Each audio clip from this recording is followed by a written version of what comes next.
Lieutenant Commander Elena Vasquez stood at attention as the Secretary of the Navy pinned the Medal of Honor to her dress blue uniform. But just 18 months earlier, she had been scrubbing toilets at Naval Station Clearwater with a mop bucket and industrial bleach. How does someone go from the most humiliating assignment in the military to becoming the Navy's most decorated female hero in modern history? The answer lies in a story so shocking that even the Pentagon initially classified it as too extraordinary to be believed. Before we jump back in, tell us where you're tuning in from. And if this story touches you, make sure you're subscribed, because tomorrow I've saved something extra special for you. The fluorescent lights hummed overhead in the enlisted barracks. Restroom at Naval Station Clearwater, as Petty Officer 3rd Class Elena Vasquez dipped her scrub brush into the bucket of disinfectant for what felt like the 1000th time that morning. The ammonia smell burned her nostrils, but she'd grown accustomed to it over the past 6 months since her reassignment to what everyone called the punishment detail. Elena had once been on track to become a naval intelligence officer. She'd graduated summa cum laude from the Naval Academy with a degree in cybersecurity and communications, fluent in 4 languages with test scores that placed her in the top 1% of her class. Her instructors had called her brilliant. Her peers had called her the future of naval intelligence. That was before the incident at the Naval Intelligence Training Center in Pensacola. Now at 24 years old, she spent her days cleaning bathrooms, mopping floors, and emptying trash cans while her former classmates advanced through officer training programs that would lead them to command positions on destroyers and aircraft carriers. The Navy had a particular talent for finding creative ways to break people who didn't fit their idea of what an officer should look like, and Elena had learned that lesson the hard way. "Vasquez!" barked Chief Petty Officer Reynolds as he entered the restroom, his boots echoing off the tile floor. "When you're done making this place sparkle, Admiral Kingston wants all the toilets in the officers' quarters cleaned before 1400 hours. And I mean spotless. The Admiral's having VIP visitors from Washington tomorrow." Elena looked up from where she knelt beside a toilet bowl, her dark hair pulled back in a regulation bun that had come loose from the physical labor. Chief Reynolds was a 20-year veteran who took particular pleasure in reminding Elena of her fall from grace. He'd made it clear from her first day on sanitation duty that he considered her assignment a personal victory. "Aye, Chief," Elena replied, keeping her voice neutral. She'd learned that any hint of attitude or frustration would only extend her punishment detail. "And Vasquez," Reynolds added with a smirk, "make sure you clean behind the toilets too." "Aye." No attention to detail was never your strong suit, which is probably why you washed out of intelligence training. Elena's jaw tightened, but she nodded without comment. The truth was far more complicated than Reynolds knew, and infinitely more dangerous. Elena hadn't washed out of intelligence training. She'd been reassigned after discovering something that certain people in high places wanted to keep buried. Something about communication vulnerabilities in the Navy's most classified systems. Something that could get people killed if it fell into the wrong hands. When she'd tried to report her findings through proper channels, she'd been told to focus on her assigned duties and stop seeing problems where none existed. When she'd persisted, citing specific security protocols that were being violated, she'd found herself facing a disciplinary hearing for insubordination and failure to follow direct orders. Within a week, she'd been reassigned to general maintenance duties at Naval Station Clearwater, as far from sensitive intelligence work as the Navy could manage without an outright discharge. The official story was that Petty Officer Vasquez had struggled with the academic demands of intelligence training and had been reassigned to duties better suited to her skill level. The unofficial story, whispered in the barracks and mess halls, was that she'd suffered a nervous breakdown and been deemed unfit for officer responsibilities. Elena had let them believe both versions. It was easier than explaining that she'd discovered a critical flaw in the Navy's secure communication systems that could allow enemy forces to intercept classified transmissions. It was simpler than revealing that she'd identified the exact method by which foreign intelligence services could hack into naval command networks. And it was certainly safer than admitting that her insubordination had consisted of refusing to ignore a vulnerability that could compromise every major naval operation in the Pacific Theater. As she gathered her cleaning supplies and headed toward the officers' quarters, Elena passed the communication center where she'd once worked as a junior analyst. Through the reinforced glass windows, she could see her replacement, a young ensign named Patterson, who'd graduated in the bottom third of his class, struggling with routine decryption protocols that Elena could have completed in her sleep. Irony wasn't lost on her. The Navy had removed their most talented communications analyst and assigned her to clean toilets because she'd been too good at her job. She'd seen patterns and vulnerabilities that others had missed, identified threats that others had dismissed, and connected dots that others hadn't even known existed. But Elena had learned something important during her months of punishment detail. Invisible people see things that others miss. While scrubbing floors in the intelligence offices, she'd overheard conversations about system upgrades and security protocols. While emptying trash cans in the communication center, she'd glimpsed fragments of classified documents that revealed ongoing vulnerabilities. While cleaning the Admiral's office, she'd noticed the same security flaws she'd originally reported, now being actively exploited by unknown parties. The Navy thought they'd silenced her by giving her a mop and bucket. What they'd actually done was given her perfect cover to continue her investigation. Elena's notebook, hidden in her locker beneath a stack of cleaning supplies, now contained detailed observations about communication patterns, security breaches, and systematic vulnerabilities that went far beyond her original discovery.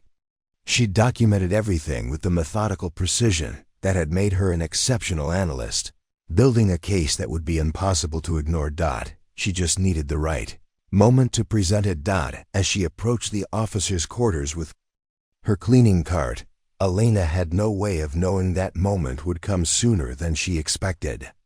Tomorrow's VIP visitors from Washington weren't just routine dignitaries.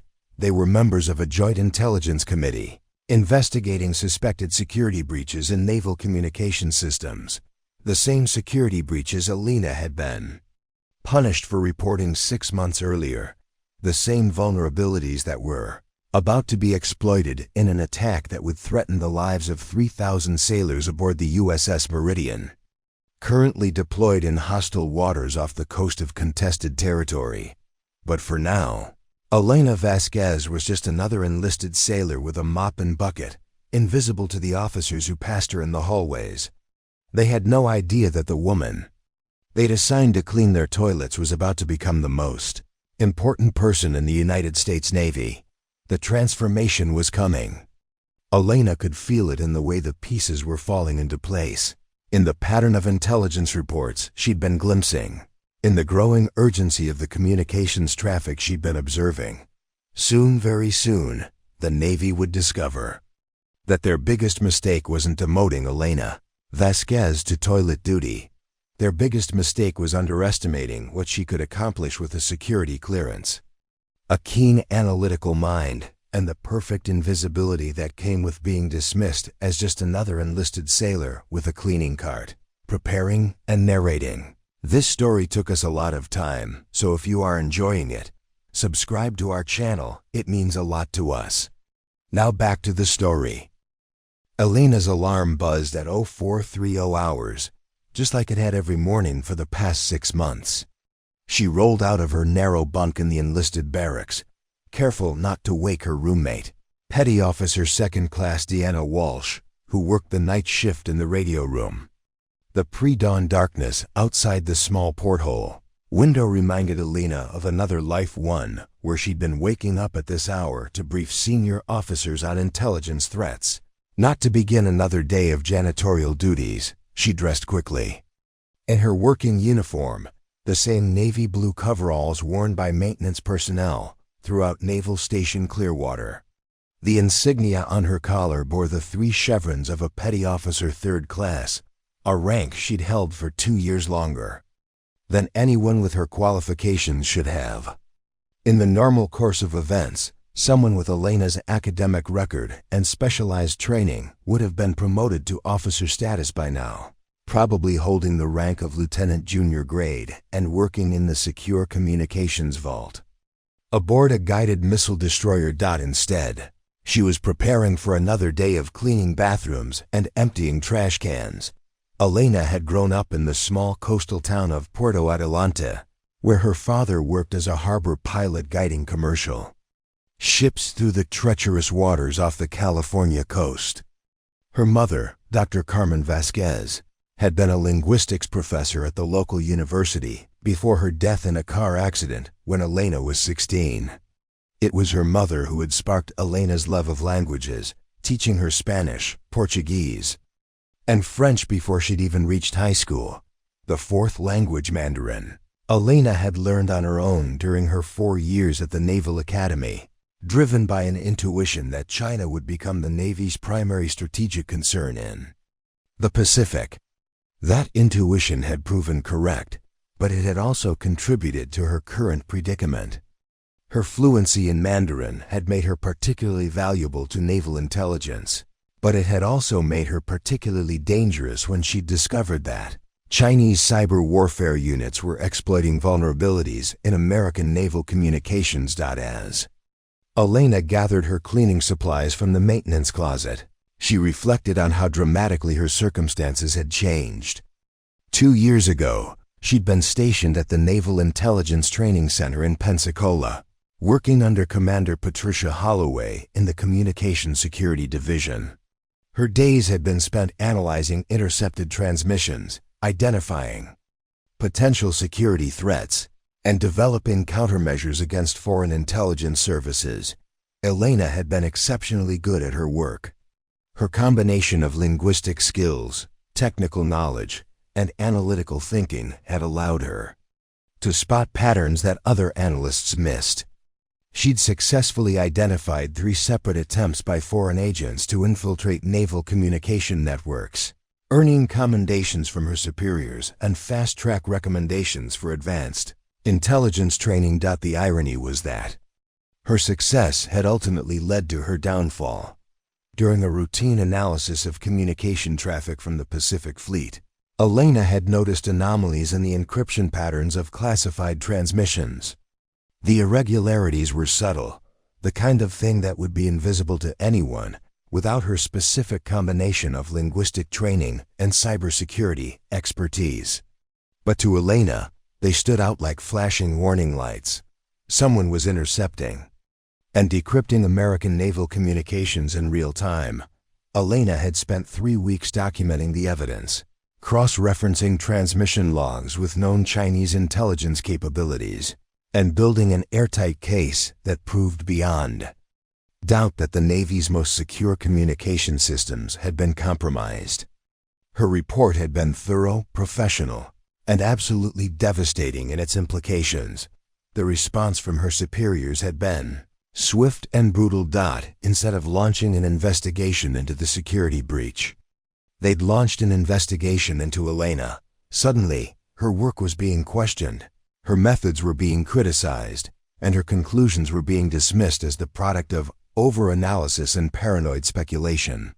Commander Holloway, who had praised Elena's insights just weeks earlier, began treating her like a problem to be solved rather than an asset to be valued. The disciplinary hearing had been a sham.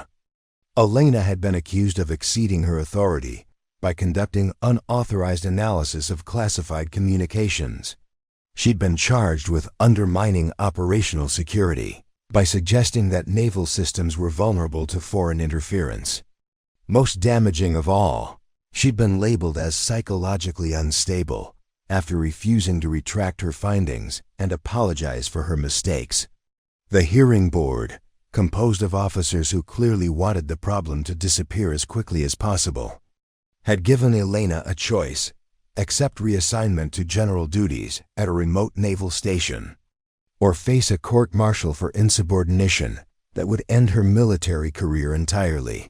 Elena had chosen reassignment, but she'd never stopped believing that she was right. Now, 6 months later, as she pushed her cleaning cart through the corridors of Naval Station Clearwater, Elena existed in a strange limbo between her past and an uncertain future. Officially, she was Petty Officer 3rd Class Vasquez, assigned to the Base Maintenance Department under the supervision of Chief Petty Officer Reynolds. Her daily routine consisted of cleaning bathrooms, mopping floors, emptying trash cans, and maintaining the enlisted barracks. Unofficially, she was still the same brilliant analyst who had uncovered a critical security vulnerability in naval communications. The Navy might have taken away her access to classified systems and assigned her to janitorial duties, but they couldn't take away her training, her expertise, or her ability to observe and analyze everything happening around her. In many ways, her new position had given her advantages she'd never possessed as a junior intelligence analyst. Cleaning personnel were invisible to most officers, seen as part of the background rather than as people worthy of attention or concern. This invisibility allowed Elena to overhear conversations, observe documents, and witness activities that would have been carefully hidden from someone in her former position. She'd learned that Admiral Kingston, the base commander, was under pressure from Pentagon officials to implement new communication security protocols. She discovered that the base's intelligence officers were struggling with the same anomaly she'd identified months earlier. Most importantly, she'd begun to piece together evidence that the security vulnerabilities she'd reported were not only real but were actively being exploited by hostile forces. Elena's notebook, which she kept hidden in her locker beneath cleaning supplies, had grown thick with observations and analysis. She documented everything: overheard conversations about system failures, glimpses of classified documents left carelessly on desks, patterns in the communication traffic she could observe from her peripheral access to base systems. She was building a case methodically and carefully that would be impossible to dismiss or ignore. But Elena also knew that presenting her evidence would require perfect timing and irrefutable proof. She'd made the mistake once of trusting that the truth would be enough. This time, she would need something more compelling than analysis and documentation. This time, she would need a crisis that demonstrated beyond doubt that the Navy's security vulnerabilities were real, immediate, and potentially catastrophic. As Elena began her morning routine of cleaning the officers' bathrooms, she had no idea that such a crisis was already developing. Intelligence reports were flooding into Naval Station Clearwater about unusual activity in contested waters of the South China Sea. The USS Meridian, a guided missile destroyer with a crew of 3,000 sailors, was operating in those same waters, relying on the same compromised communication systems that Elena had tried to warn the Navy about 6 months earlier. In less than 24 hours, Elena Vasquez would face a choice that would define not only her future, but the lives of every sailor aboard the USS Meridian. But for now, she was just another invisible enlisted sailor with a mop and bucket, quietly gathering the evidence that would soon make her the most important person in the United States Navy. The morning of October 5th started like any other for Elena, but by 0800 hours, everything had changed. She was cleaning the communication center's outer offices when she noticed something that made her blood run cold. A pattern in the transmission logs that shouldn't have been there. Elena had been emptying wastebaskets in the secure communication facility when Ensign Patterson accidentally knocked over a stack of classified transmission reports. As she helped him gather the scattered papers, her trained eye caught something that stopped her heart: irregular timestamp sequences in the message headers that indicated real-time interception and retransmission. "Thanks, Vasquez," Patterson muttered, clearly embarrassed by his clumsiness. "Just throw those back on my desk." But Elena had already seen enough. The timestamp anomalies were identical to the patterns she'd documented 6 months earlier. The Same signature markers that indicated Chinese cyber units were intercepting naval communications. The reports were from the USS Meridian, currently operating in the disputed waters of the South China Sea, and they showed that every classified message sent from the destroyer was being compromised within minutes of transmission. As Elena continued her cleaning routine, her mind raced with the implications. The Meridian was operating under radio silence protocols, meaning they believed their communications were secure. The ship's captain, Commander Sarah Mitchell, was making tactical decisions based on the assumption that her position and intentions were known only to authorized American forces. In reality, Chinese intelligence services were reading every message, tracking every movement, and potentially feeding false information back through the compromised communication channels. Elena had to force herself to maintain the mechanical motions of cleaning while her analytical mind processed what she'd witnessed. The transmission log showed that the USS Meridian had received new orders just 6 hours earlier, directing them to investigate suspicious naval activity near the Scarborough Shoal, one of the most contested areas in the South China Sea. If Chinese forces knew about those orders in advance, they could be setting up an ambush. 3,000 American sailors were sailing into a trap, and only Elena knew it. She finished cleaning the communication center in record time, her hands trembling slightly as she pushed her cart toward the exit. But as she reached the door, she heard Ensign Patterson's voice behind her, speaking into a secure phone line. "Yes, sir, Admiral Kingston. The Meridian's position is confirmed at grid reference 14.5N. 118.2, they're maintaining course toward the shoal as ordered, with an estimated arrival time of 1400 hours local time." Elena felt sick. She knew those coordinates. They placed the USS Meridian directly in the path of a Chinese naval task force that had been conducting training exercises in the area for the past week. If the Chinese had advanced knowledge of the Meridian's route and timing, they could position their forces to create an international incident that would put American sailors at risk while giving China plausible deniability. As Elena left the communication center, she passed the intelligence briefing room where Admiral Kingston was meeting with his senior staff.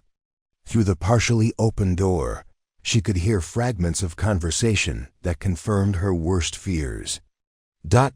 Chinese task force has increased to 12 vessels. International waters, but they're definitely positioning for something. Meridian is our only asset in the area. If anything goes wrong out there.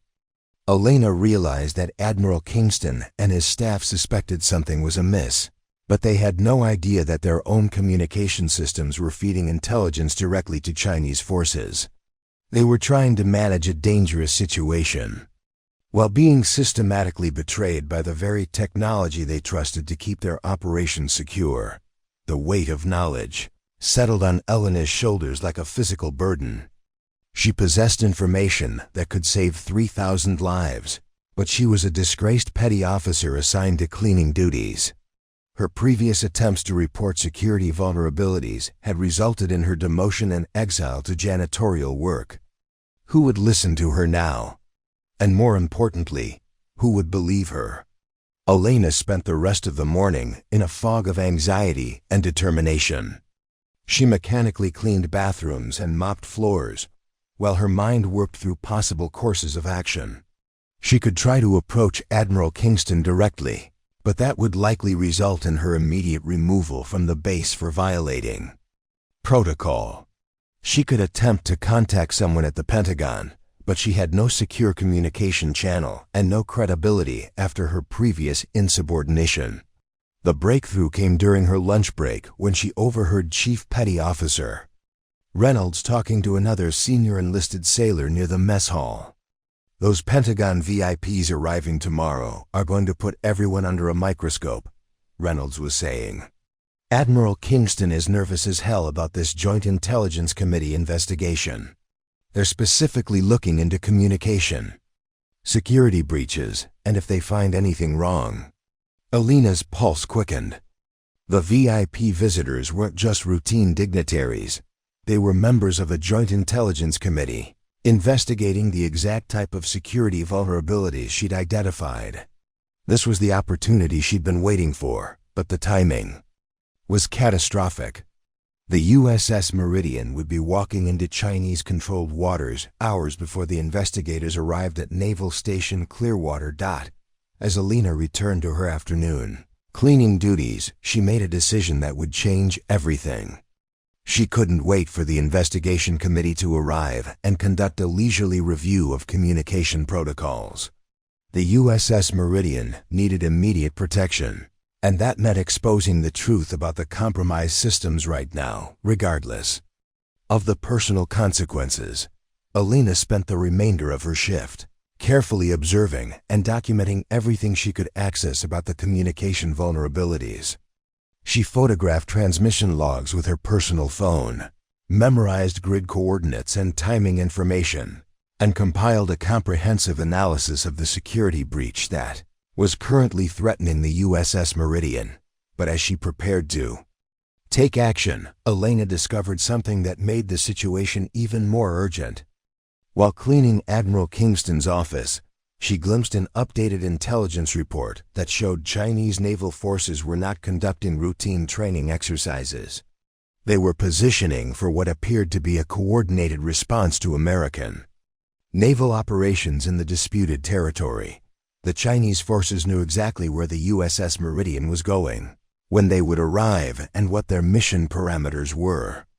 They were using information obtained through the compromised communication systems to position their own forces for maximum strategic advantage. Elena realized that she wasn't just witnessing a security breach. She was watching the early stages of a potential military confrontation that could escalate into something much worse. The USS Meridian was sailing toward a carefully orchestrated trap, and Chinese forces were using American intelligence against American sailors. The irony was devastating. Elena had been silenced and punished for discovering this exact vulnerability 6 months earlier. If the Navy had listened to her warnings and fixed the security flaws, 3,000 sailors would not currently be in mortal danger. Instead, the same officials who had dismissed her concerns were now scrambling to manage a crisis that could have been prevented. As Elena gathered her cleaning supplies at the end of her shift, she knew that tomorrow would bring a moment of truth. The Joint Intelligence Committee would arrive to investigate communication security breaches, unaware that those same breaches were currently being exploited in a life-threatening situation. The USS Meridian would be operating in hostile waters, relying on compromised systems that were feeding their tactical information directly to Chinese intelligence services. Elena had discovered the smoking gun absolute proof that the security vulnerabilities she'd identified were real, immediate, and potentially catastrophic. The question now was whether she could find a way to present that evidence before it was too late for the 3,000 sailors whose lives hung in the balance.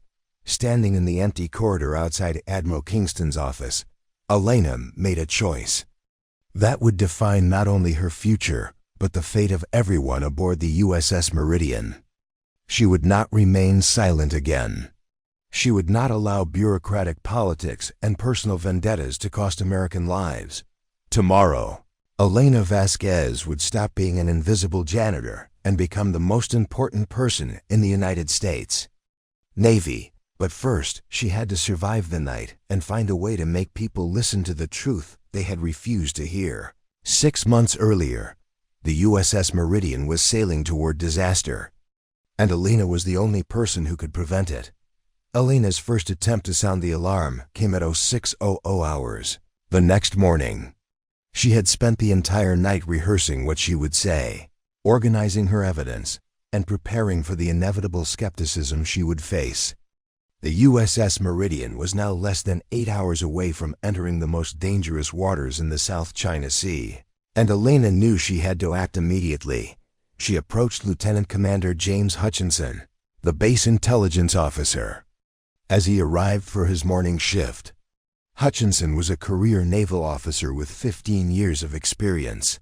Known for his methodical approach to intelligence analysis and his strict adherence to proper protocols. Elena had observed him during her cleaning duties and knew he took security seriously. If anyone would listen to her concerns, it would be him. "Sir," Elena said, intercepting him outside the intelligence briefing room. "I need to report a critical security breach regarding the USS Meridian's communications." Hutchinson stopped walking and turned to look at her, his expression shifting from mild annoyance to confusion as he recognized her maintenance uniform. "Petty officer?" He consulted the name tape on her coveralls. "Vasquez. Aren't you assigned to the cleaning crew?" "Yes, sir. But I have intelligence training, and I've discovered evidence that the Meridian's communications are being intercepted by Chinese forces. They're walking into an ambush." Hutchinson's expression hardened. "Petty Officer Vasquez, you need to understand that intelligence matters are handled by qualified personnel. If you've observed something unusual during your cleaning duties, you should report it through your chain of command to Chief Reynolds." Elena felt a familiar frustration building, but she forced herself to remain calm and professional. "Sir, with respect, this can't wait for normal channels. I have documentation showing that Chinese cyber units are intercepting and retransmitting classified naval communications in real time. The USS Meridian's current mission parameters have been compromised." "Documentation?" Hutchinson's tone became patronizing. "Petty officer, you're assigned to maintenance duties. You don't have access to classified materials, and you certainly don't have the training to analyze intelligence data. Whatever you think you've seen, I do have the training." "Sir," Elena interrupted, immediately regretting the breach of protocol. "I was previously assigned to the Communications Security Division at Pensacola before my transfer here." Hutchinson's eyes narrowed as recognition dawned. "Vasquez, you're the analyst who was reassigned for psychological instability, aren't you? The one who made unfounded claims about communication security?" Elena felt her heart sink. Her reputation had preceded her, carefully crafted by those who wanted her silenced. "Sir, those claims weren't unfounded. I have new evidence that proves Petty Officer Vasquez." Hutchinson cut her off sharply. "You were transferred to general duties for a reason. Your previous superiors determined that you were prone to seeing threats where none existed. I suggest you focus on your assigned responsibilities and leave intelligence work to qualified personnel." As Hutchinson walked away, Elena realized that her past would haunt every attempt she made to be heard. The narrative of her psychological instability had been carefully constructed to discredit anything she might say in the future. She was trapped by her own history of trying to tell the truth. Desperate, Elena decided to try a different approach.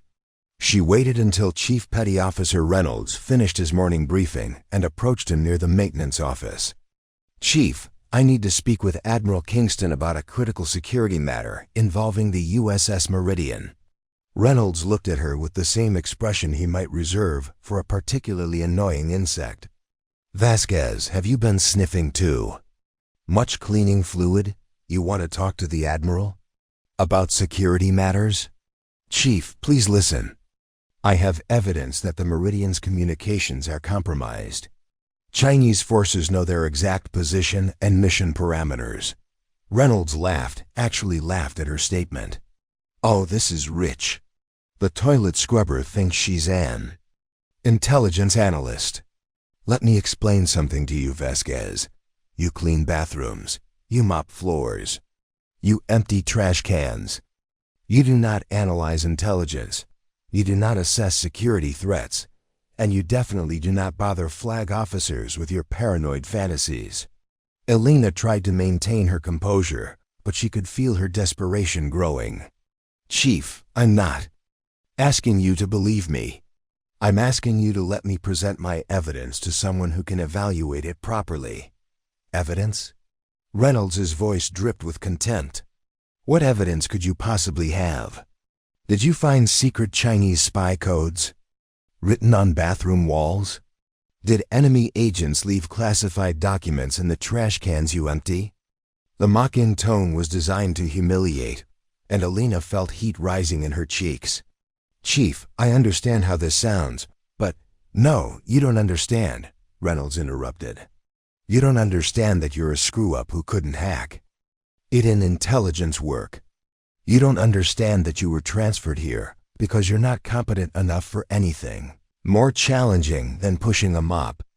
And you definitely don't understand that bothering me with your conspiracy theories is a good way to extend your punishment detail indefinitely. Elena watched Reynolds walk away, leaving her standing alone in the corridor with her evidence and her growing sense of helplessness. 2 attempts, 2 complete rejections. The system was designed to protect itself, not to listen to inconvenient truths from disgraced personnel.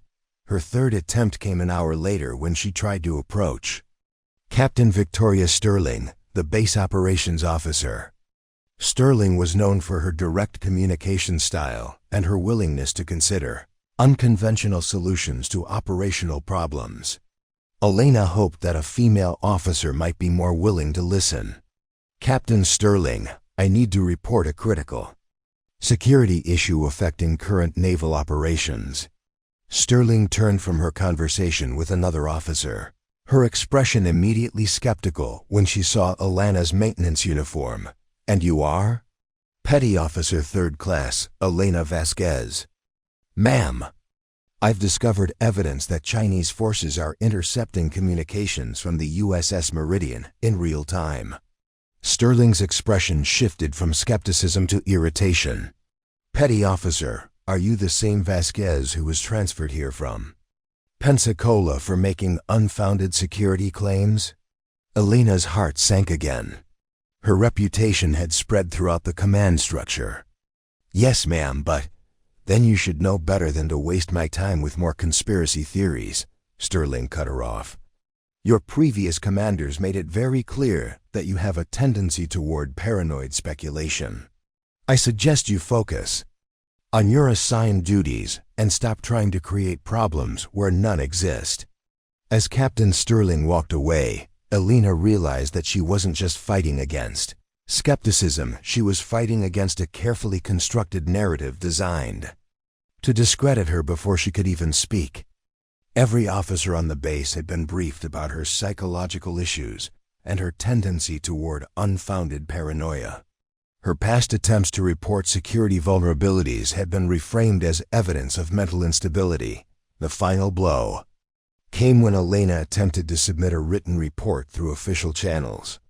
She spent her lunch break carefully, documenting her observations and presenting them in the standardized format required for intelligence reports. She delivered the report to the appropriate administrative office, following every protocol she could remember from her training. 2 hours later, Chief Reynolds appeared at her cleaning station with her report in his hand and fury in his eyes. Vasquez, what the hell is this? He waved the report in front of her face. Did you actually submit a formal intelligence report about Chinese cyber warfare operations? Yes, Chief.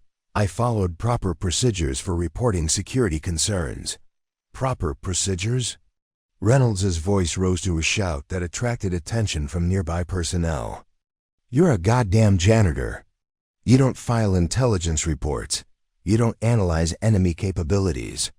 You clean toilets and shut up. The public humiliation was complete. Every sailor in the corridor stopped to watch as Reynolds continued his tirade, making it clear that Elena's delusions of grandeur were evidence of serious psychological problems. Her report was torn up and thrown in a trash can, the same trash cans she emptied every day as part of her punishment detail. If you ever waste my time with this nonsense again, Reynolds concluded, I'll have you transferred to a place that makes this assignment look like a vacation. Do I make myself clear? Yes, Chief, Elena replied quietly, her voice barely audible over the blood pounding in her ears. As the crowd dispersed and Elena returned to her cleaning duties, she realized that the system had effectively silenced her reputation as a psychologically unstable former analyst made it impossible for anyone to take her seriously. The officers she'd approached had been primed to dismiss her concerns as paranoid fantasies.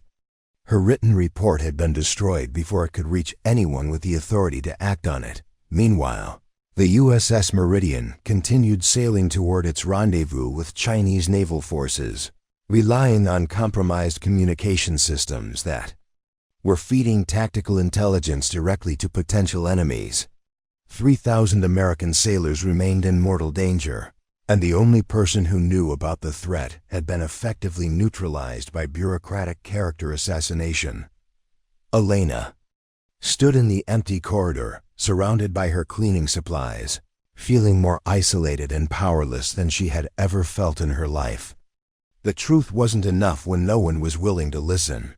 Evidence meant nothing when the messenger had been discredited in advance. And time was running out for the USS Meridian, but Elena had learned something important from her failed attempts. To sound the alarm.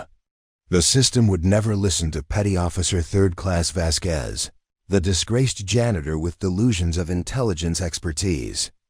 If she was going to save 3,000 lives, she would need to find another way to make the truth impossible to ignore. The Pentagon. Investigators would arrive in 6 hours.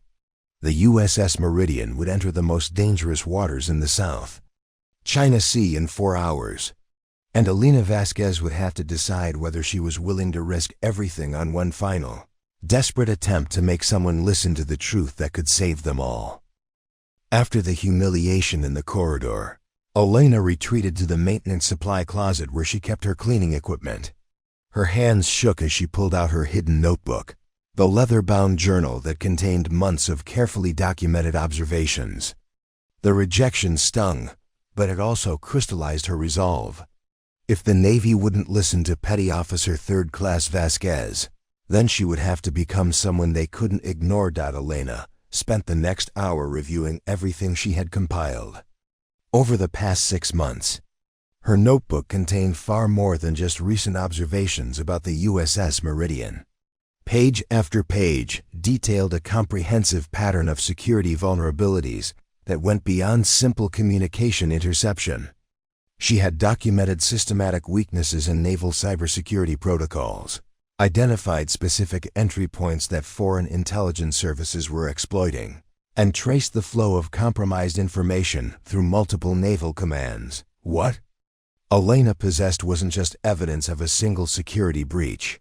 It was a complete blueprint of how Chinese cyber warfare units had penetrated American naval communications across the entire Pacific Fleet, but documentation alone wouldn't save. The USS Meridian. Elena needed real-time proof that the security vulnerabilities were being actively exploited right now, in ways that would put American lives at immediate risk.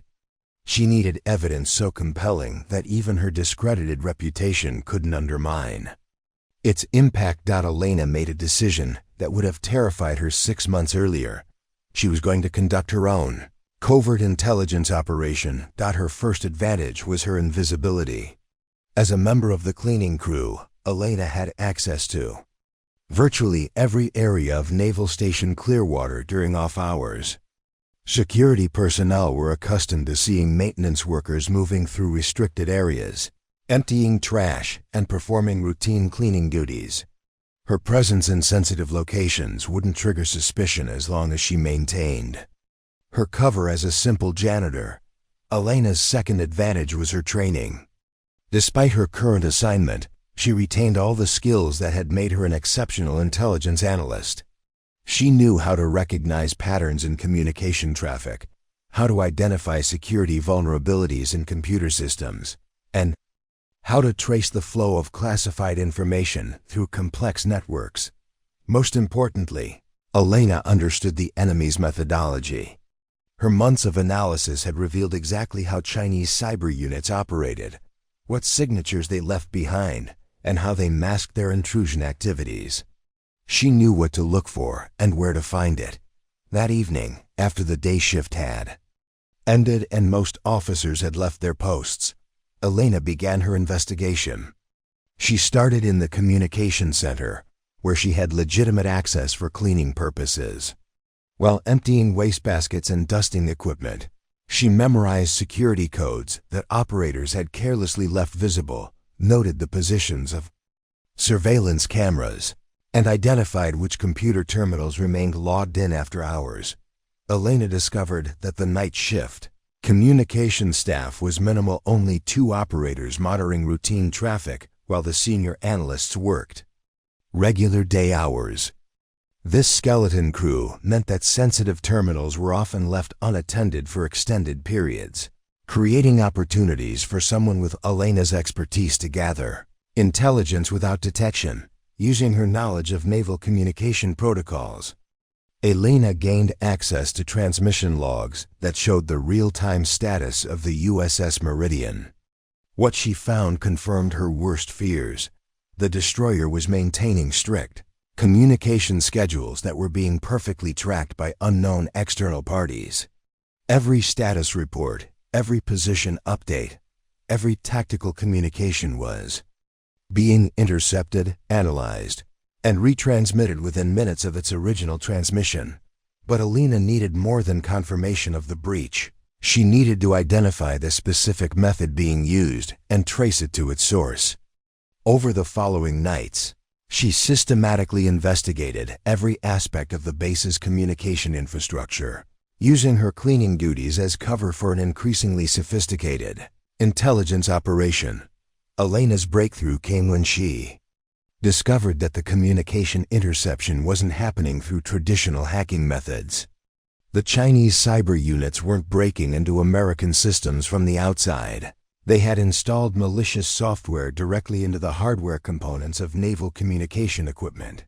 The malware was so sophisticated that it operated below the level of standard security protocols, intercepting and retransmitting data without triggering any of the Navy's detection systems.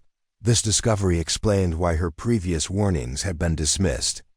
The security breaches weren't visible through conventional cybersecurity monitoring because they were occurring at the hardware level, embedded in the physical components of the communication systems themselves. The malware had been installed during the manufacturing process, making it virtually undetectable through normal security procedures. Elena realized she was looking at the most sophisticated cyber warfare operation in military history. Chinese intelligence services had compromised American naval communications not through external attacks, but through supply chain infiltration that placed malicious hardware components directly into U.S. Navy equipment. The scope and implications were staggering. Working through the night, Elena traced the compromised hardware to specific equipment installations across multiple naval facilities. The malware wasn't limited to Naval Station Clearwater. It was present in communication systems throughout the Pacific Fleet. Every major naval installation, every deployed vessel, every operational command was potentially compromised. The USS Meridian was just the most immediate victim of a systematic intelligence operation that had given Chinese forces unprecedented access to American naval capabilities. Elena documented everything with the methodical precision that had made her an exceptional analyst. She photographed technical specifications, recorded serial numbers of compromised equipment, and compiled a comprehensive analysis that proved beyond doubt that American naval forces were operating with fundamentally compromised communication security. But as Elena gathered her evidence, she also realized the magnitude of what she was uncovering. This wasn't just a security breach, it was a strategic disaster that compromised America's entire naval posture in the Pacific. The implications went far beyond saving the USS Meridian. If Chinese forces had real-time access to all American naval communications, they could predict and counter every U.S. military operation in the region. Elena's investigation revealed that Chinese intelligence services knew the positions, capabilities, and intentions of every American naval asset in the Pacific theater. They could track submarine movements, predict carrier strike group deployments, and anticipate amphibious operations before they were even officially authorized. The strategic balance of power in the most important military theater on Earth had been fundamentally altered. As dawn approached and Elena prepared to return to her normal cleaning duties, she faced a sobering reality. The evidence she had gathered was explosive enough to trigger a complete restructuring of American naval communications and potentially precipitate a major international crisis. But she was still Petty Officer Third Class Vasquez, the disgraced janitor whose credibility had been systematically destroyed. Elena knew that presenting her evidence through normal channels would result in the same dismissal and humiliation she had experienced before. Her reputation as a psychologically unstable former analyst would be used to discredit even the most compelling proof. The officers who had rejected her previous warnings would simply claim that her latest conspiracy theories were evidence of continuing mental health problems. But Elena also knew that time was running out. The USS Meridian would enter the most dangerous waters in the South China Sea in less than 12 hours. Chinese naval forces were positioning for what appeared to be a coordinated response to American operations, and the Pentagon investigators would arrive at Naval Station Clearwater, expecting to conduct a routine review of communication security procedures. Elena made a decision that would change everything. She would not attempt to work within the system that had already rejected her. Instead, she would present her evidence directly to the Pentagon investigators when they arrived, bypassing the local command structure that had branded her as unreliable. But first, she needed to gather one final piece of evidence, proof that the communication vulnerabilities were being exploited in real time to threaten American lives. She needed to document the exact moment when Chinese forces used intercepted American intelligence to position their own naval assets for maximum strategic advantage. Elena spent the remainder of the morning preparing for what she knew would be her last chance to save the USS Meridian and expose the greatest security breach in naval history. She organized her evidence, rehearsed her presentation, and steeled herself for a confrontation that would either vindicate her completely or destroy her military career forever. The Pentagon investigators would arrive in 6 hours. The USS Meridian would be in maximum danger in 8 hours. And Elena Vasquez would finally have the opportunity to prove that sometimes the most important truths come from the most unlikely sources.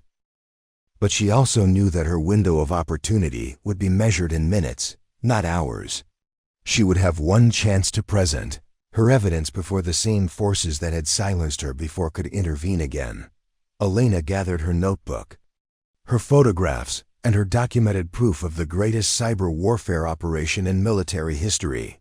Tomorrow would bring either complete vindication or total destruction. But either way, she would not remain silent while 3,000 American sailors sailed into mortal danger. Elena's final night of investigation began at 2,200 hours, just as the skeleton crew settled into their overnight watch routines. She had 4 hours before the Pentagon investigators arrived, 4 hours to gather the irrefutable proof that would either save the USS Meridian or cost her everything.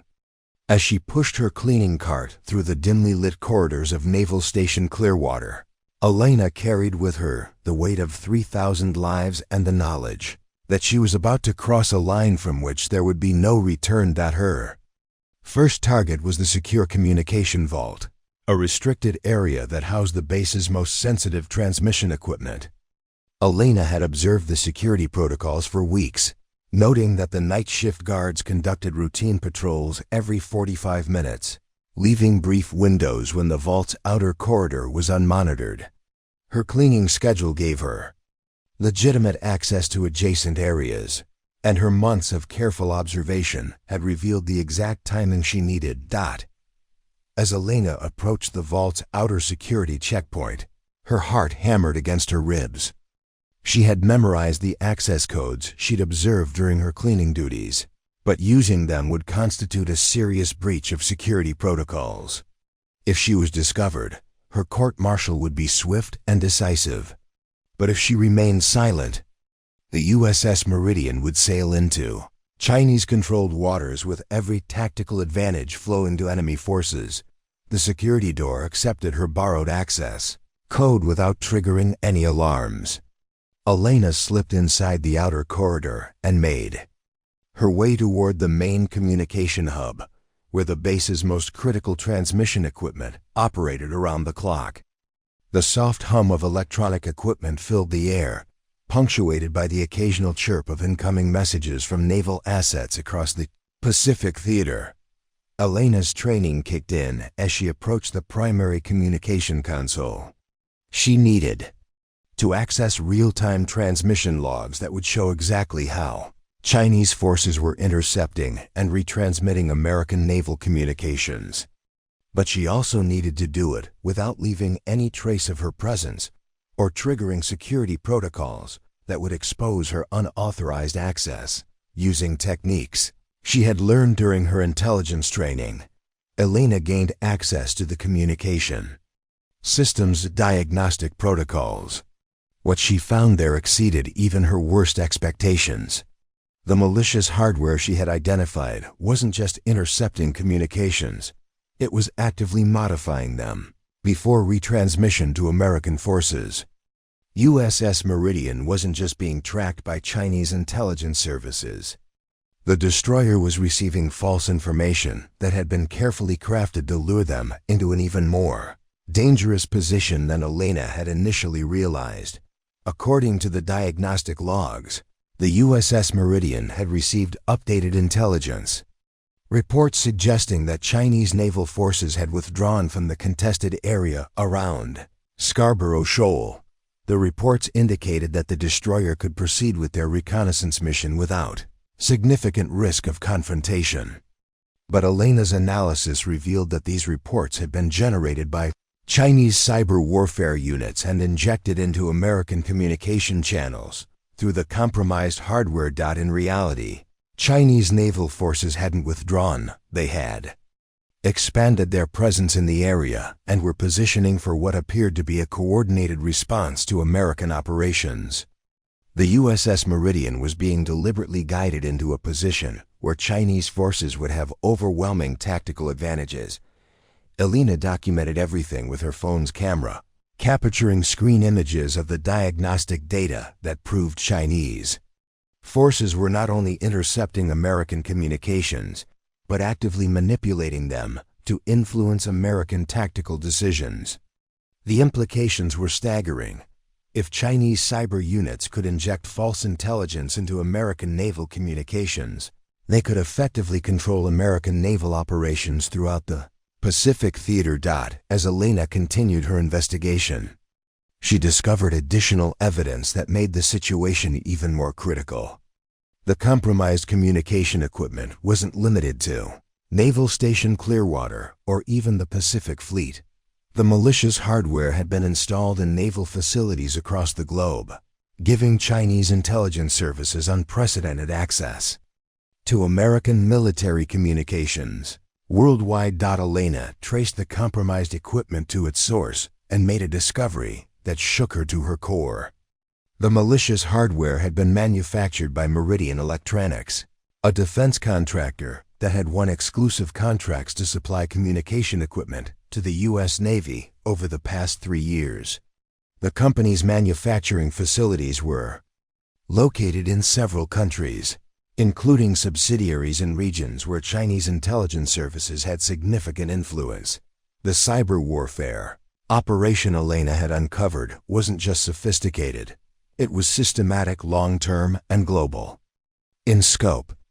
Chinese forces had compromised American naval communications by infiltrating the supply chain at the manufacturing level, installing malicious hardware that gave them real-time access to every aspect of American naval operations. Elena's investigation revealed that Chinese intelligence services knew the positions and capabilities of every American submarine, the deployment schedules of every carrier strike group, and the operational parameters of every major naval exercise.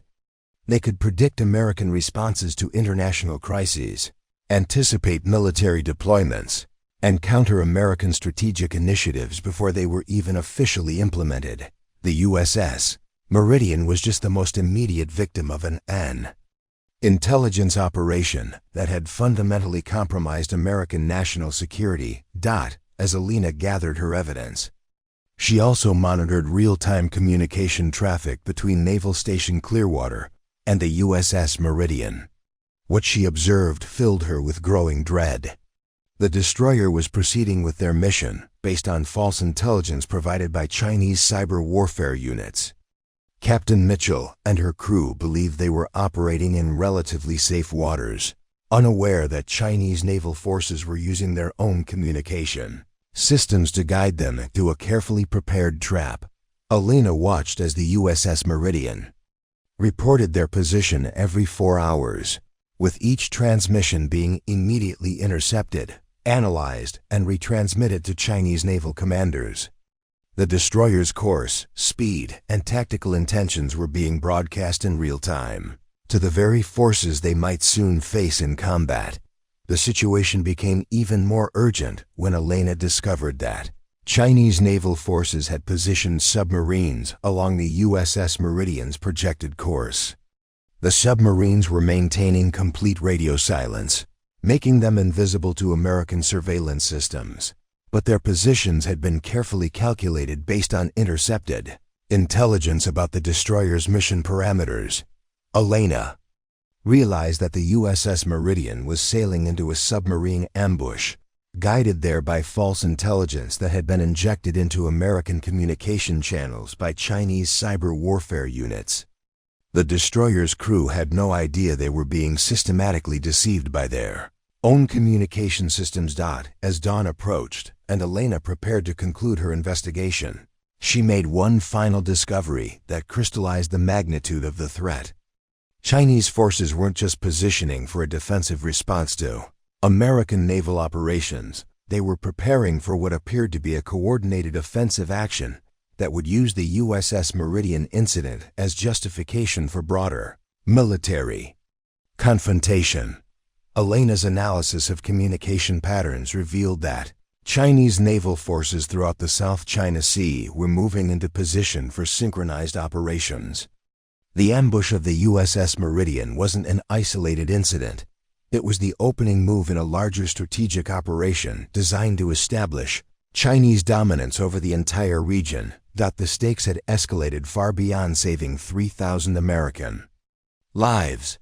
Elena had uncovered evidence of an impending military confrontation that could trigger a broader conflict between the United States and China. The compromised communication systems that threatened the USS Meridian also threatened the strategic balance of power in the most important military theater on Earth. As Elena gathered her final pieces of evidence, she knew that she possessed information that could prevent not just a tactical disaster, but a potential strategic catastrophe. The evidence she had compiled proved that Chinese forces had achieved unprecedented intelligence advantages that could allow them to defeat American naval forces throughout the Pacific theater. But Elena also knew that presenting this evidence would require perfect timing and irrefutable proof. The Pentagon investigators would arrive in 2 hours, expecting to conduct a routine review of communication security procedures.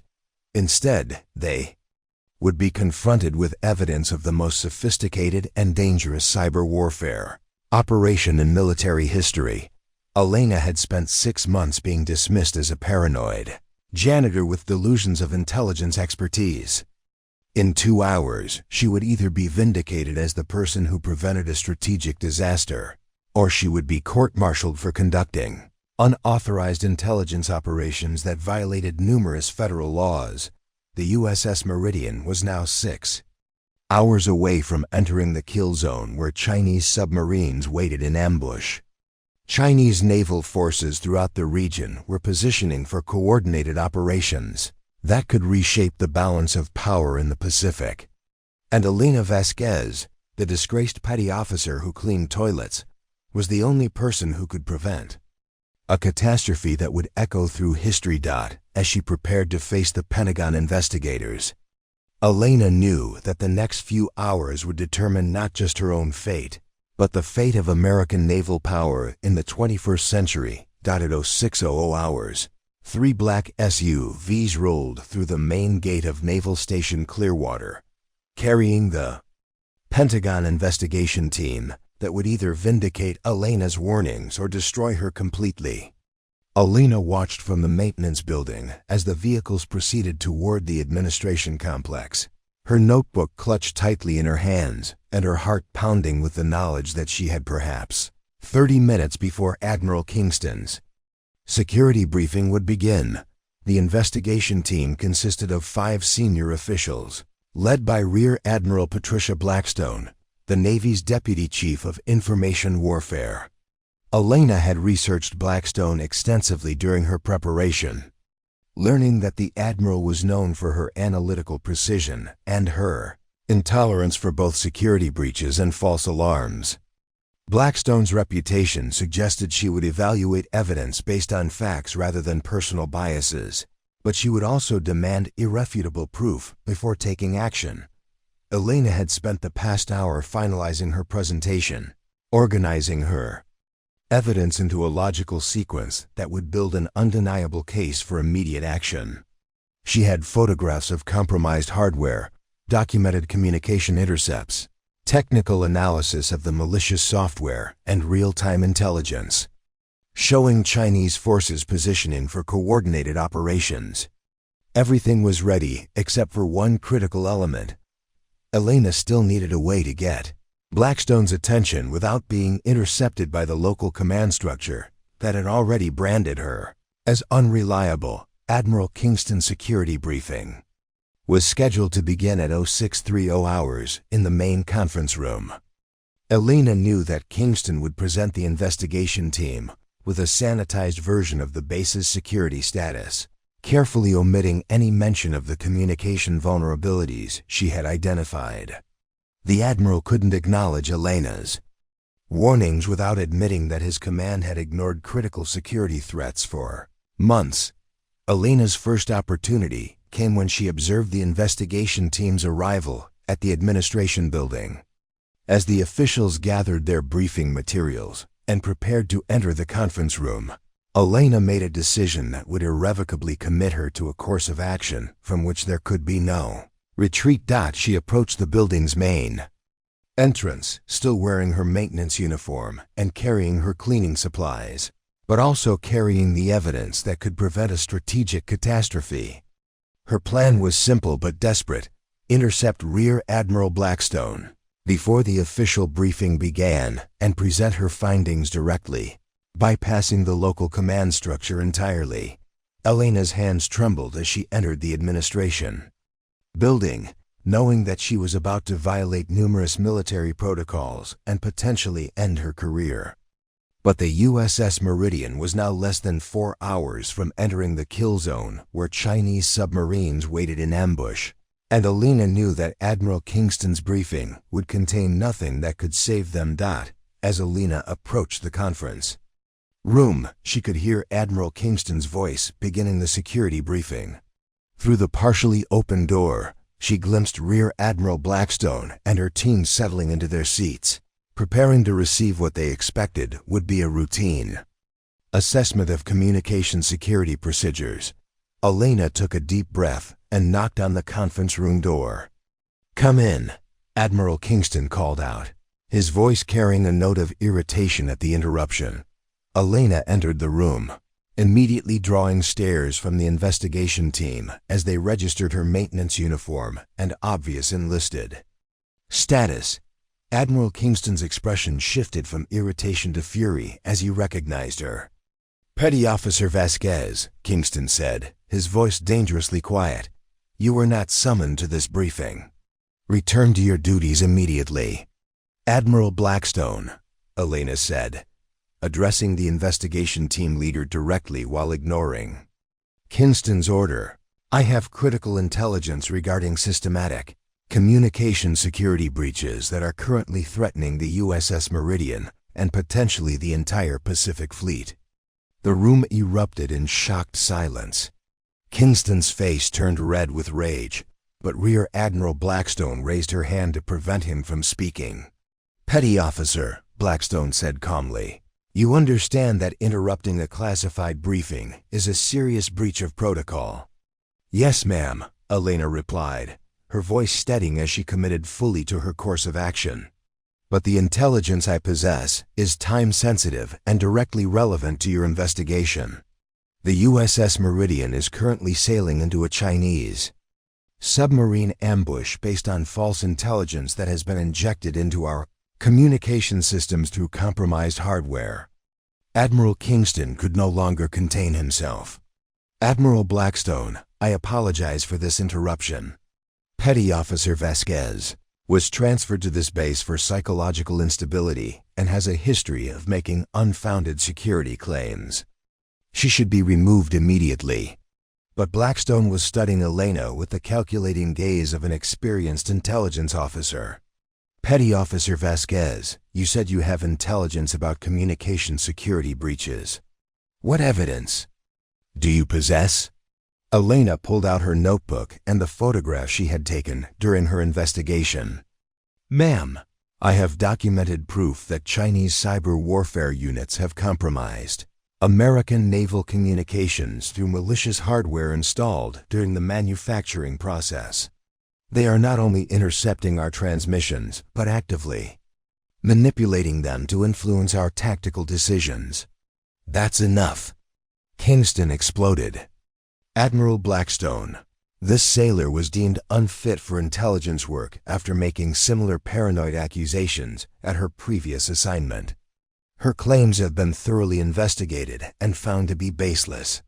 Elena felt the familiar weight of her damaged reputation threatening to undermine her credibility, but she pressed forward with desperate determination. "Admiral Blackstone, with respect, I can prove that Chinese forces know the exact position and mission parameters of the USS Meridian. They have positioned submarines along the destroyer's course and are using our own communication systems to guide them into an ambush."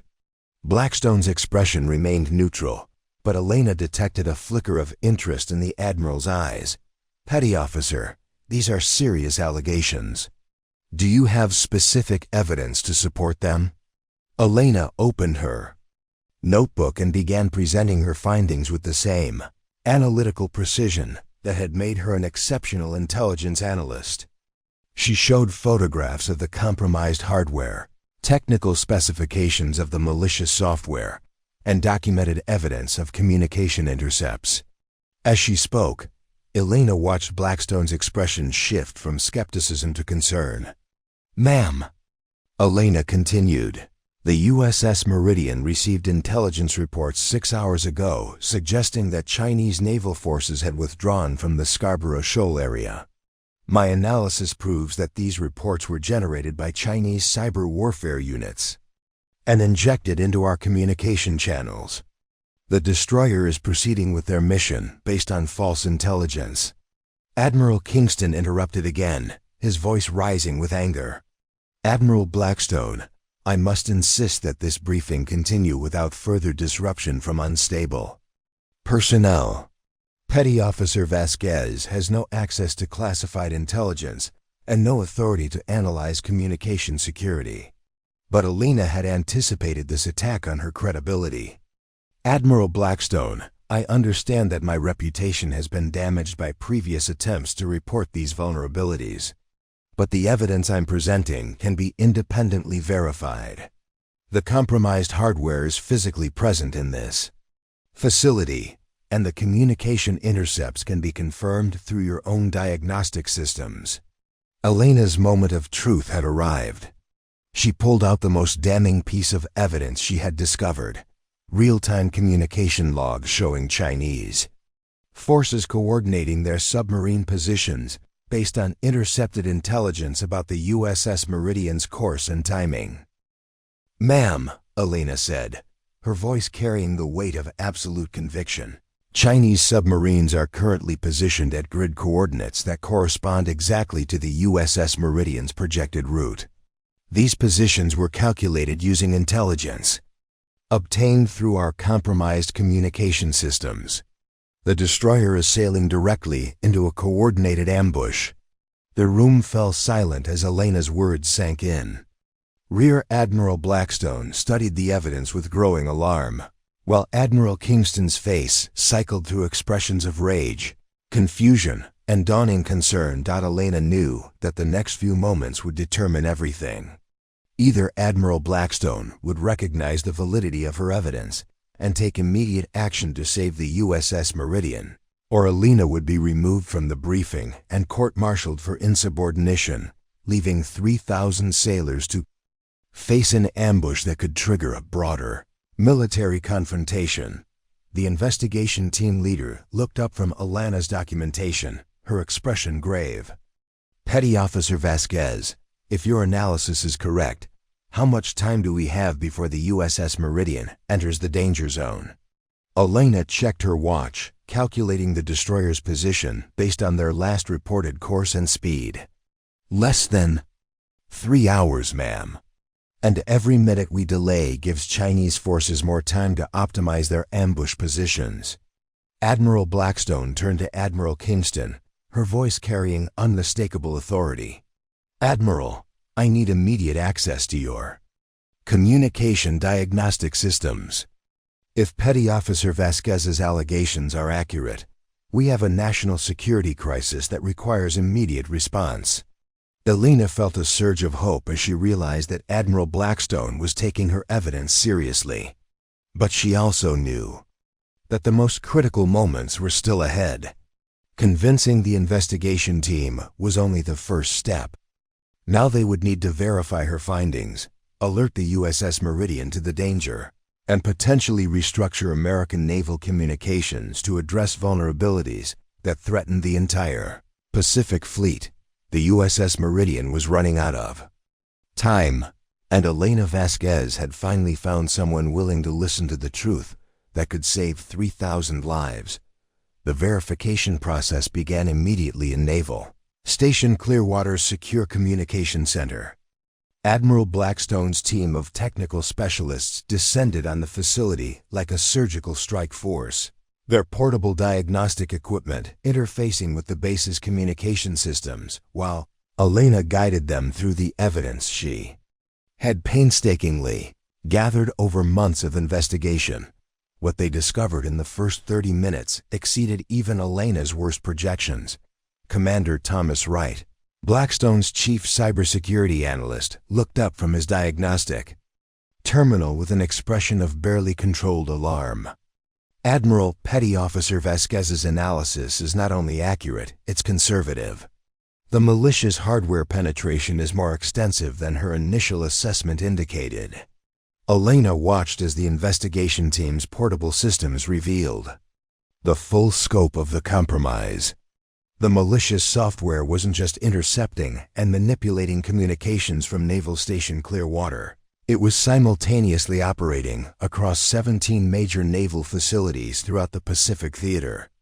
Chinese cyber warfare units had real-time access to communication traffic from Pearl Harbor, Yokosuka, Guam, and every other critical American naval installation in the region. "My God," whispered Lieutenant Colonel Sarah Manning, the team's intelligence specialist. "They can see everything we're doing. Every operation, every deployment, every strategic decision."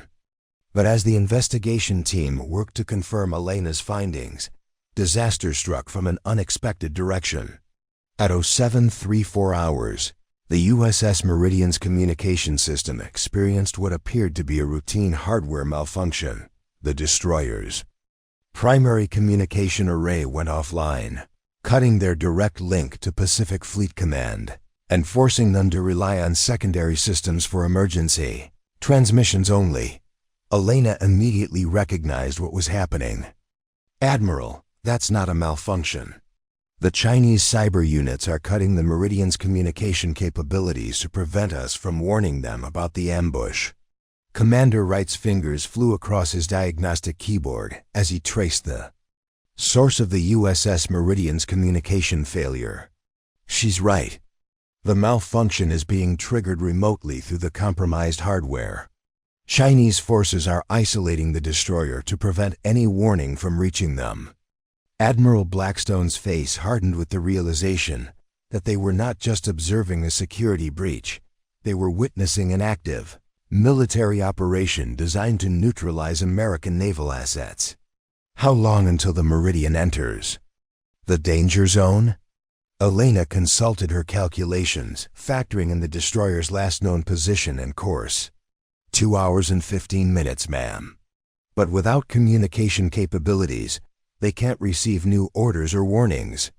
The situation deteriorated rapidly as additional failures cascaded through the Pacific Fleet's communication networks.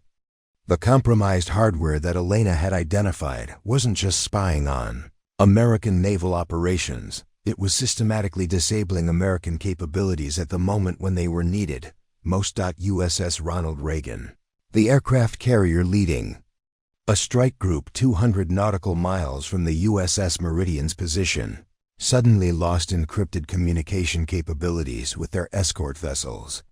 The submarine USS Hartford, which had been monitoring Chinese naval activity in the region, found their sonar data transmission systems experiencing technical difficulties that prevented them from sharing critical intelligence. With Fleet Command, Elena realized that Chinese cyber warfare units were executing a coordinated attack designed to blind and isolate American naval forces throughout the South China Sea. The USS Meridian wasn't just sailing into an ambush, they were being systematically cut off from any possibility of support or assistance.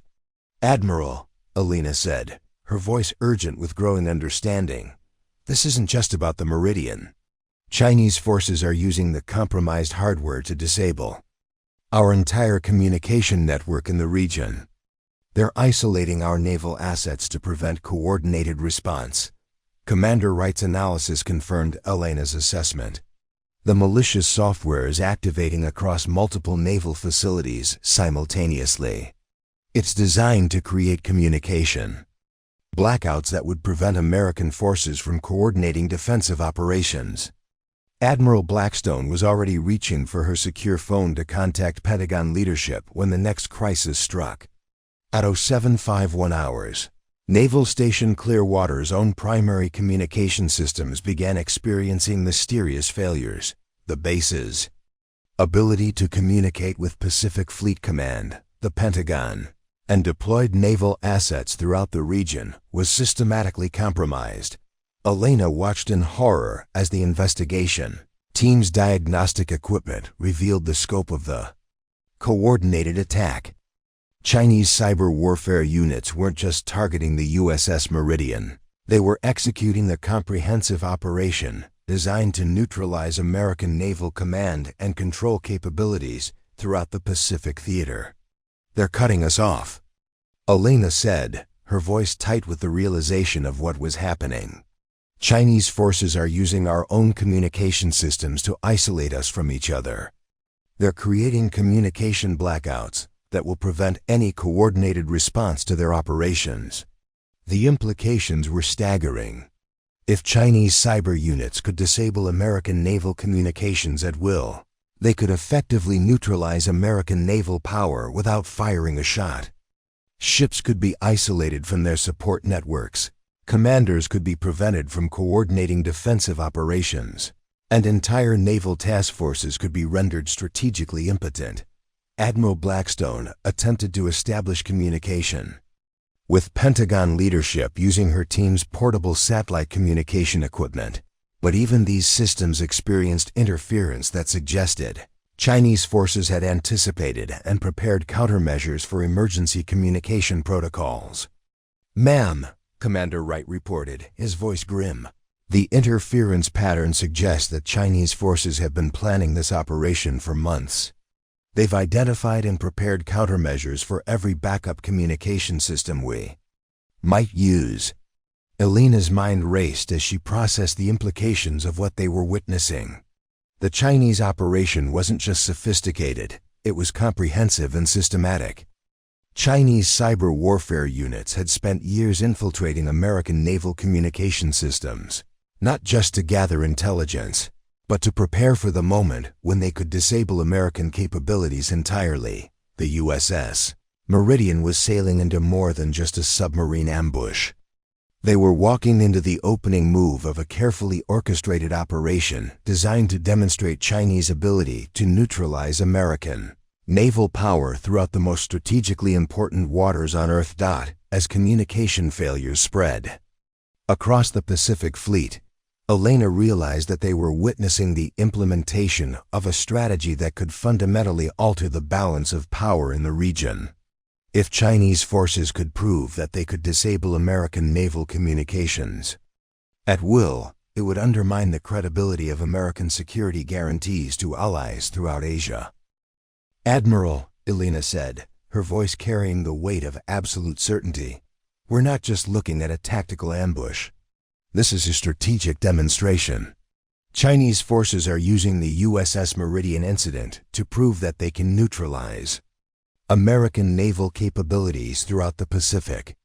Admiral Blackstone's attempts to establish communication with higher command continued to fail as Chinese cyber interference intensified.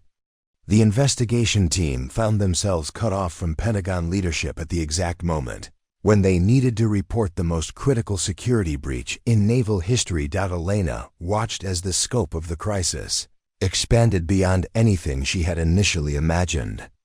The communication vulnerabilities she had discovered weren't just threatening the USS Meridian, they were being used to execute a coordinated attack that could fundamentally compromise American naval operations throughout the Pacific theater.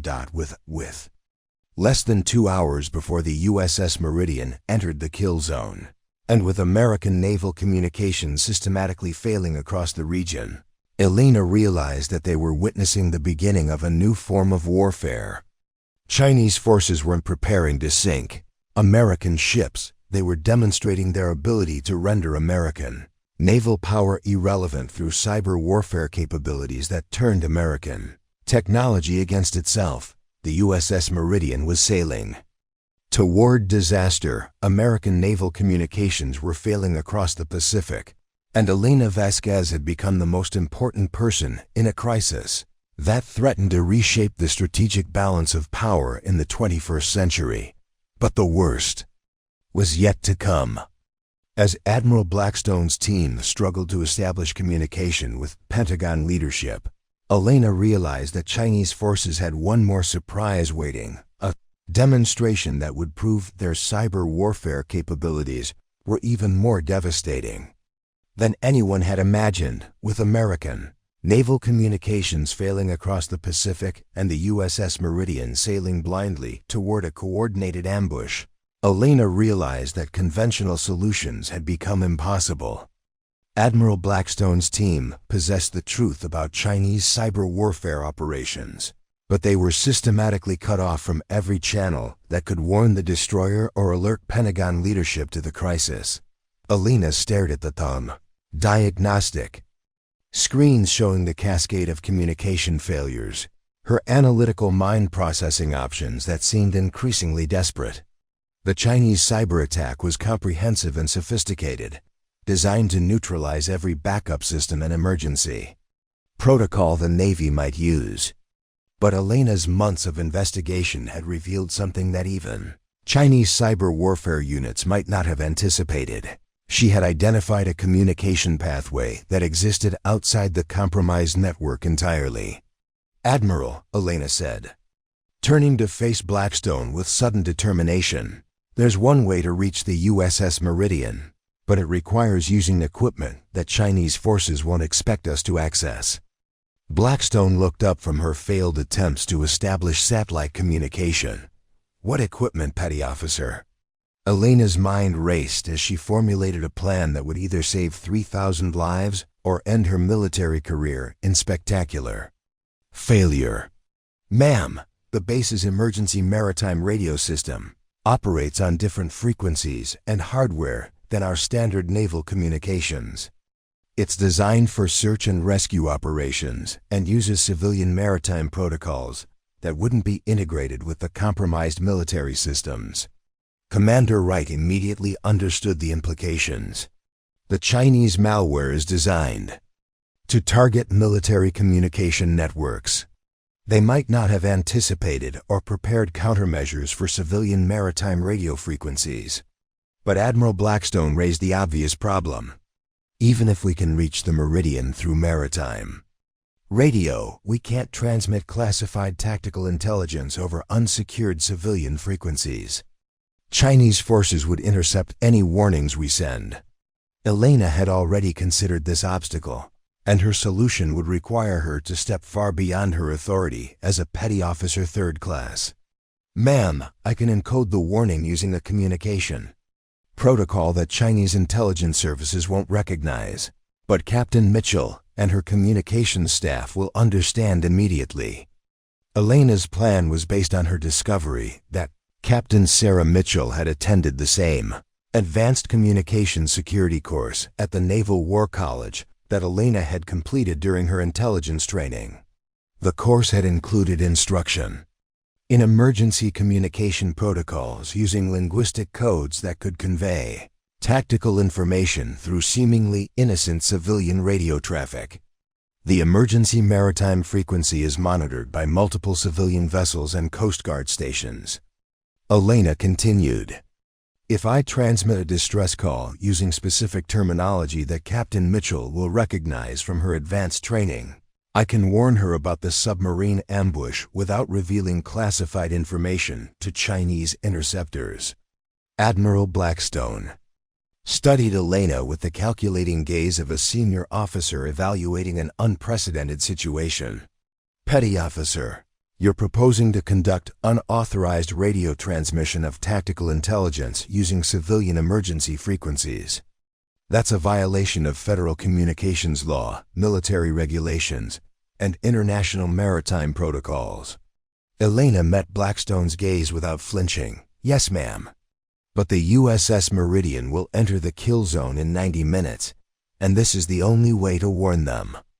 The room fell silent as everyone present realized that Elena was volunteering to sacrifice her military career to save 3,000 lives. Her plan violated numerous regulations and could result in court-martial, federal prosecution, and international diplomatic complications. But it was also the only option that remained viable as Chinese cyber warfare operations systematically neutralized every conventional communication channel. Admiral Blackstone made a decision that would define her own career as much as Elena's. "Commander Wright, escort Petty Officer Vasquez to the maritime radio facility. I'm authorizing this transmission under emergency protocols." Elena felt a surge of adrenaline as she realized that Admiral Blackstone was willing to share the risk and responsibility for what they were about to attempt. But as they moved toward the maritime radio facility, Elena discovered that Chinese cyber warfare units had one more surprise waiting. The emergency maritime radio system had been physically sabotaged during the night, with critical components removed to prevent exactly the kind of emergency transmission Elena was planning. Chinese intelligence services had anticipated the possibility that American forces might attempt to use civilian communication systems as backups, and they had prepared comprehensive countermeasures. "The primary transmitter has been disabled," reported Chief Petty Officer Martinez, the base's communication technician. "Someone removed the power amplifier modules and damaged the antenna coupling systems. We can't transmit beyond local range." Elena stared at the sabotaged equipment, feeling her last hope slipping away.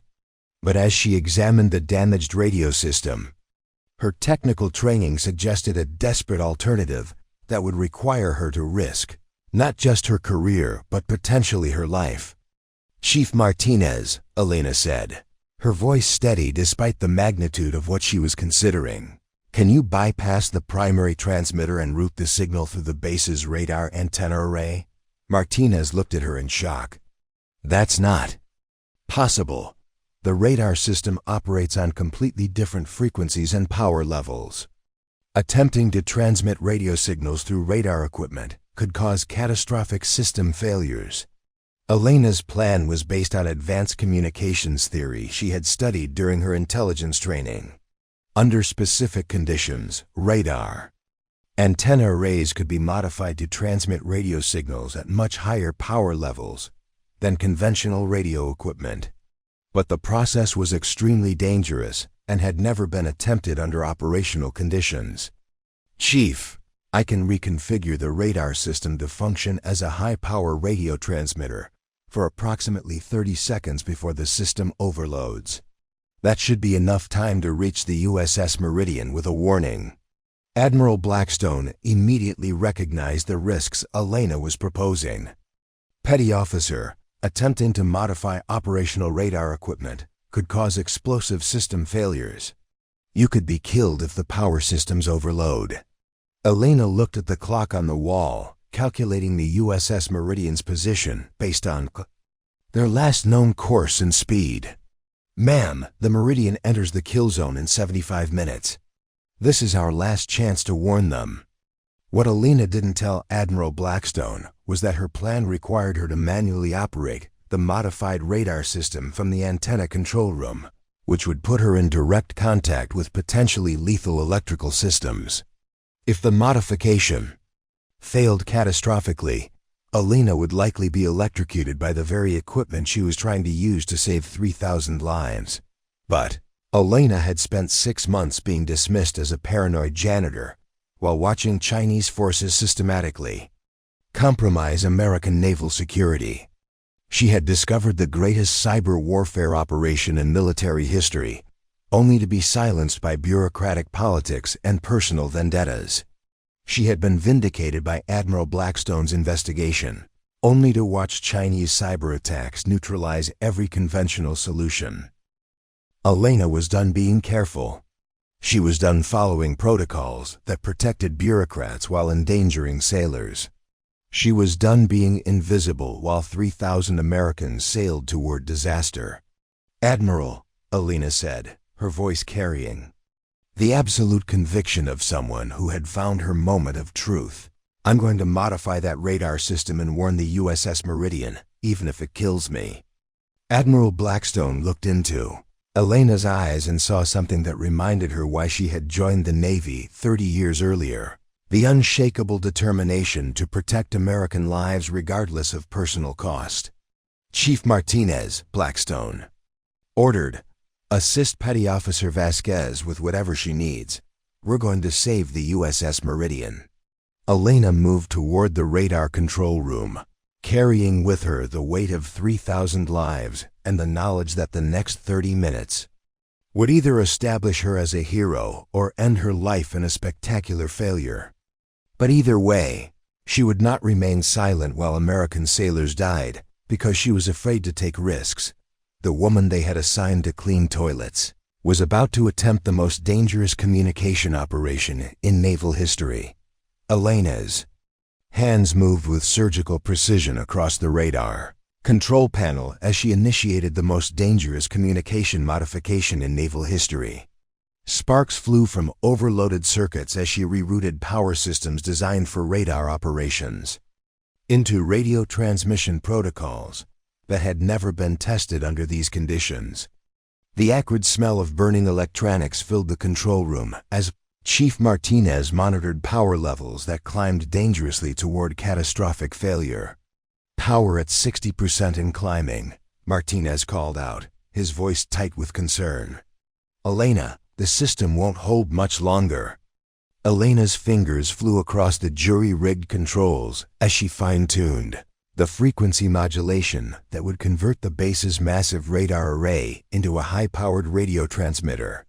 Through the reinforced window of the control room, she could see Admiral Blackstone and her investigation team watching with expressions that mixed admiration and terror as Elena pushed naval technology far beyond its designed limitations. At 75% power, the modified radar system achieved the transmission strength Elena needed to reach the USS Meridian across 400 nautical miles of open ocean. But she also knew that at 80% power, the electrical systems would suffer cascading failures that could kill everyone in the control room. "This is Naval Station Clearwater Emergency Maritime Frequency," Elena transmitted. her voice steady despite the electrical chaos surrounding her. Calling merchant vessel Meridian, requesting immediate response to navigation emergency. Elena's coded language was designed to sound like a routine civilian radio call to any Chinese interceptors, but Captain Mitchell would immediately recognize the emergency communication protocol from their shared Naval War College training. The term merchant vessel instead of USS would alert Mitchell that this was an unofficial communication containing critical tactical intelligence, power at 78%. Martinez shouted over the rising electrical noise. "Elena, you've got maybe 20 seconds before total system failure." Elena's transmission continued with carefully coded language that would convey the tactical situation to Captain Mitchell without revealing classified information to Chinese forces monitoring civilian radio frequencies. Merchant vessel Meridian. Be advised that underwater obstacles have been reported along your planned route. Recommend immediate course change to avoid navigation hazards at coordinates previously discussed. The response came immediately, confirming that Captain Mitchell had received and understood Elena's warning. Clearwater emergency. This is Meridian. We copy your navigation advisory and are implementing immediate course change. Thank you for the alert, but Elena's success came at a devastating cost.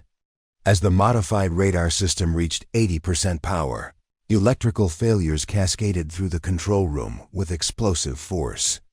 Circuit breakers erupted in showers of sparks, computer terminals shorted out in brilliant flashes of light, and the smell of burning insulation filled the air as Elena fought to maintain the transmission long enough to confirm that the USS Meridian was taking evasive action.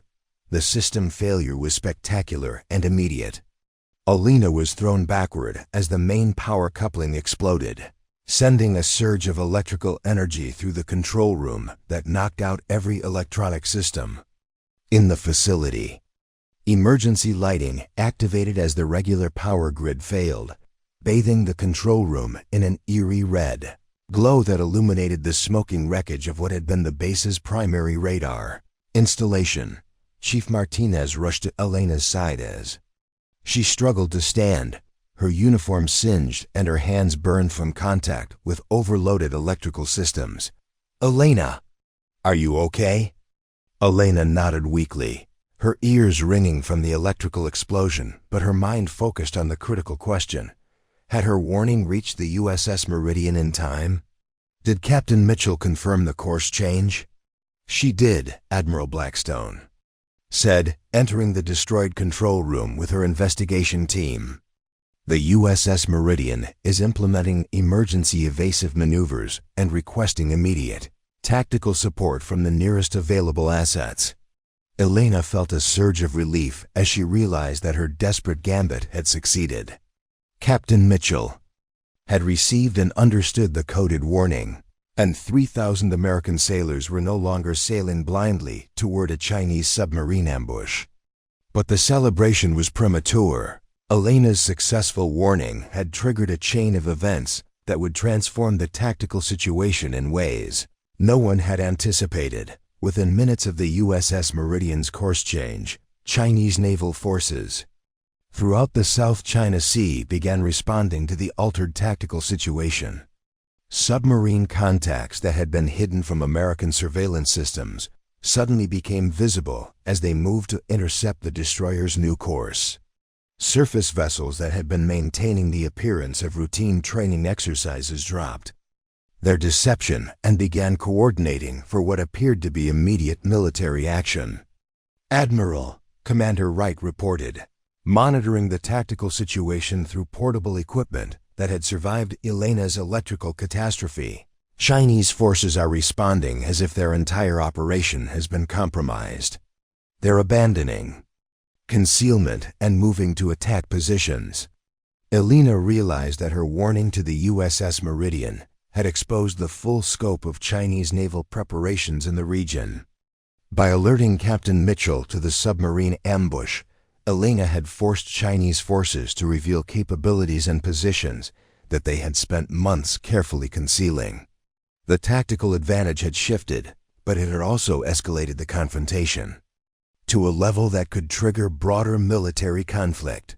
Admiral Blackstone was already coordinating American naval response through emergency communication channels that Elena's sacrifice had helped protect. The destruction of Naval Station Clearwater's radar system had paradoxically preserved some communication capabilities by forcing Chinese cyber warfare units to focus their attacks on systems that were no longer operational. The USS Ronald Reagan is moving to support the Meridian, Blackstone reported. Pacific Fleet Command is deploying additional assets to counter the Chinese naval buildup. Elena, your warning didn't just save the USS Meridian, it exposed a Chinese operation that could have compromised our entire Pacific naval strategy. But Elena's vindication came with sobering implications. Chinese forces hadn't abandoned their operation, they had accelerated it. The submarine ambush that Elena had prevented was being replaced by a broader naval confrontation that could involve multiple American and Chinese vessels across hundreds of miles of contested waters. Elena watched the tactical displays showing Chinese and American naval forces maneuvering for position throughout the South China Sea. Her discovery of Chinese cyber warfare capabilities had prevented a strategic disaster, but it had also triggered the very military confrontation that both sides had been trying to avoid. "Ma'am," Elena said to Admiral Blackstone, "Chinese forces are moving faster than our response capabilities. They were prepared for this escalation, but were reacting to developments we didn't see coming." Elena's analysis was confirmed as additional intelligence flooded in through the surviving communication channels.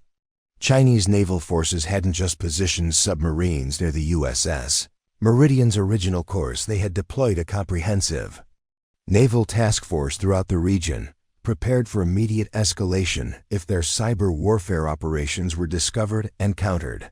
The USS Meridian was now safe from the original submarine ambush, but American naval forces throughout the Pacific were facing the Chinese military response that had been planned and positioned for months.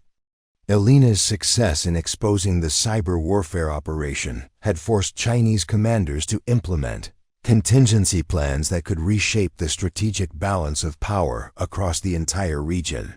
Admiral Blackstone's investigation team worked frantically to coordinate American naval response while Elena provided tactical analysis based on her comprehensive understanding of Chinese capabilities and intentions.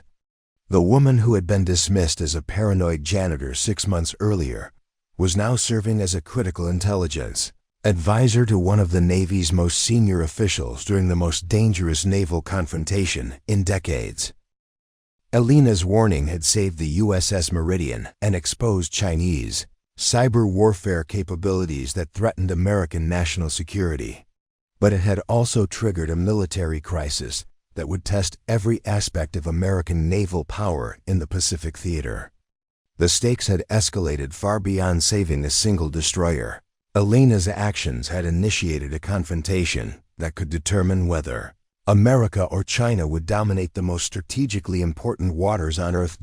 As Elena stood in the smoking ruins of the radar control room, her uniform burned and her hands scarred from electrical contact, she realized that her transformation was complete.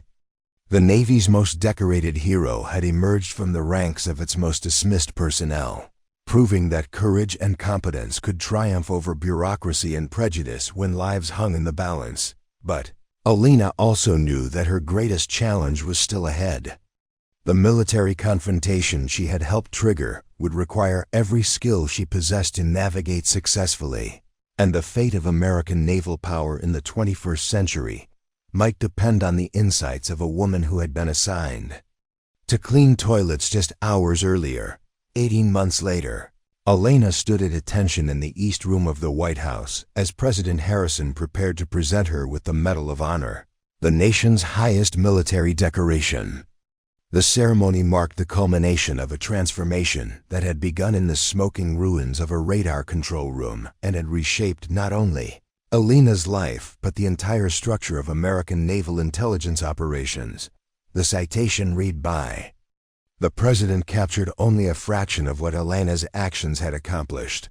For conspicuous gallantry and intrepidity at the risk of her life above and beyond the call of duty, while serving as an intelligence analyst at Naval Station Clearwater, Petty Officer Vasquez single-handedly exposed and countered the most sophisticated cyber warfare operation in military history, preventing the loss of American lives and preserving the strategic balance of power in the Pacific theater."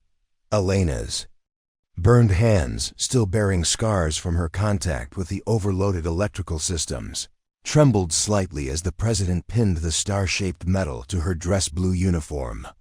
But her voice was steady as she spoke the words that had become a rallying cry for military personnel worldwide. Sometimes the most important truths come from the most unexpected voices. The military confrontation that Elena's warning had triggered in the South China Sea had lasted 72 hours and had involved naval forces from both superpowers in the most dangerous standoff since the Cuban Missile Crisis. Chinese submarines and surface vessels had engaged American destroyers and aircraft carriers in a series of tense encounters that had brought the world closer to major military conflict than at any time in decades. But Elena's exposure of Chinese cyber warfare capabilities had ultimately provided American forces with the strategic advantages they needed to prevail. The comprehensive intelligence she had gathered about Chinese infiltration of naval communication systems had enabled American cyber warfare specialists to neutralize the malicious hardware and restore secure communications throughout the Pacific Fleet. More importantly, Elena's documentation of Chinese supply chain infiltration had triggered a complete restructuring of American defense procurement procedures. The malicious hardware manufactured by Meridian Electronics and installed in naval facilities worldwide had been systematically identified and replaced, closing vulnerabilities that had compromised American national security for years. The strategic implications of Elena's discoveries had extended far beyond immediate military applications. Her proof that Chinese intelligence services had achieved unprecedented penetration of American naval communications had forced a fundamental reassessment of cyber warfare threats and had led to the creation of entirely new military specialties focused on supply chain security and hardware-level cyber defense. Elena herself had become the face of this transformation. After her recovery from the electrical injuries sustained during her desperate transmission to the USS Meridian, she had been promoted to lieutenant commander and assigned to lead the Navy's new Cyber Threat Assessment Division. Her expertise in identifying and countering sophisticated cyber warfare operations had made her one of the most sought-after intelligence analysts in the military. But Elena's greatest pride came from knowing that her actions had saved lives and preserved American strategic capabilities in the most important military theater on Earth. The USS Meridian had not only survived the Chinese submarine ambush, but had played a crucial role in the naval confrontation that followed, providing tactical intelligence that enabled American forces to counter Chinese operations throughout the region. Captain Sarah Mitchell, now Admiral Mitchell and commander of the Pacific Fleet's Cyber Warfare Task Force, had become one of Elena's closest colleagues and strongest advocates. The coded warning that Elena had transmitted through the modified radar system had not only saved Mitchell's ship, but had established the communication protocols that were now standard throughout the Navy for emergency tactical intelligence. Elena's former tormentors at Naval Station Clearwater had been forced to confront their own roles in nearly precipitating a strategic disaster. Admiral Kingston had been quietly reassigned to a desk job at the Pentagon after an investigation revealed that his dismissal of Elena's warnings had violated numerous intelligence protocols. Chief Petty Officer Reynolds had requested transfer to another facility rather than face daily reminders of how wrong he had been about the paranoid janitor, whose insights had proven more valuable than those of senior officers. But Elena had learned to focus on the future rather than dwelling on past injustices. Her new position as head of the Cyber Threat Assessment Division gave her the authority and resources to prevent the kind of systematic intelligence failures that had nearly cost American lives in the South China Sea. She had assembled a team of analysts who shared her commitment to pursuing truth regardless of bureaucratic politics or personal convenience. The division's headquarters, in a secure facility outside Washington, bore little resemblance to the maintenance closets and radar control rooms where Elena had conducted her desperate investigation. But hanging on the wall of her office was a photograph of the destroyed radar equipment at Naval Station Clearwater, serving as a reminder that the most important intelligence breakthroughs often required personal sacrifice and the courage to act when conventional solutions had failed. Elena's transformation had also inspired changes throughout the military's approach to personnel management and talent recognition. The Elena Vasquez Protocol had been implemented across all service branches, establishing procedures for identifying and protecting personnel who reported security vulnerabilities. Regardless of their rank or reputation, no one would again be silenced and relegated to menial duties for trying to warn about threats to American lives. The international implications of Elena's discoveries had been equally profound. Chinese cyber warfare capabilities that had been exposed through her investigation had forced a complete reassessment of military technology and supply chain security among American allies. The revelation that seemingly routine defense equipment could contain sophisticated malware had triggered comprehensive security reviews in military forces worldwide. Elena had testified before Congress about the cyber warfare threats she had uncovered, and her recommendations had led to legislation requiring unprecedented levels of security screening for defense contractors and their international supply chains. The Vasquez standards for military technology procurement had become the global benchmark for preventing supply chain infiltration by hostile intelligence services. But perhaps Elena's most important legacy was the inspiration she provided to service members who felt overlooked, dismissed, or undervalued by military bureaucracy. Her story had proven that expertise and dedication could triumph over rank in politics when American lives were at stake. Military personnel worldwide had found courage in Elena's example to speak up about problems they observed, knowing that their insights might be the key to preventing the next strategic disaster. As Elena stood in the White House accepting the nation's highest military honor, she thought about the 3,000 sailors aboard the USS Meridian who were alive because she had refused to remain silent. She thought about the American naval forces throughout the Pacific, who could now operate with secure communications because she had exposed Chinese cyber warfare operations. And she thought about the future service members who would benefit from the systemic changes her actions had inspired. Elena had begun her journey as Petty Officer 3rd Class Vasquez, assigned to clean toilets at a remote naval station because she had been branded as psychologically unstable for trying to report security vulnerabilities. She was ending it as Lieutenant Commander Vasquez, recipient of the Medal of Honor and architect of revolutionary changes in military intelligence and cyber warfare defense. The transformation was complete, but Elena knew that her most important work was still ahead. The cyber warfare threats that had nearly cost American lives in the South China Sea were evolving and expanding, requiring constant vigilance and the courage to challenge conventional thinking when new threats emerged. As President Harrison concluded the ceremony with words that would be remembered by military historians for generations, Elena felt the weight of responsibility that came with her new status. Lieutenant Commander Vasquez has proven that heroism comes not from rank or recognition, but from the courage to do what is right when everything depends on it. Her example reminds us that in the modern military, our greatest weapons are often carried not by our most senior officers, but by those who have the wisdom to see what others miss and the courage to act when others hesitate.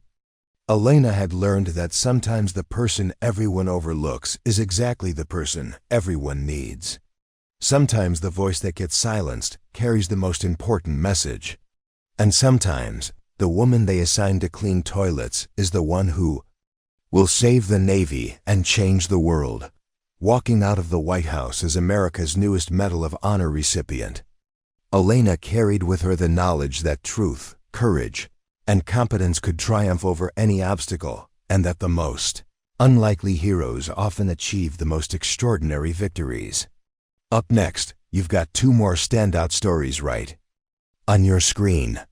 If this one hit the mark, you won't want to pass these up. Just click and check them out.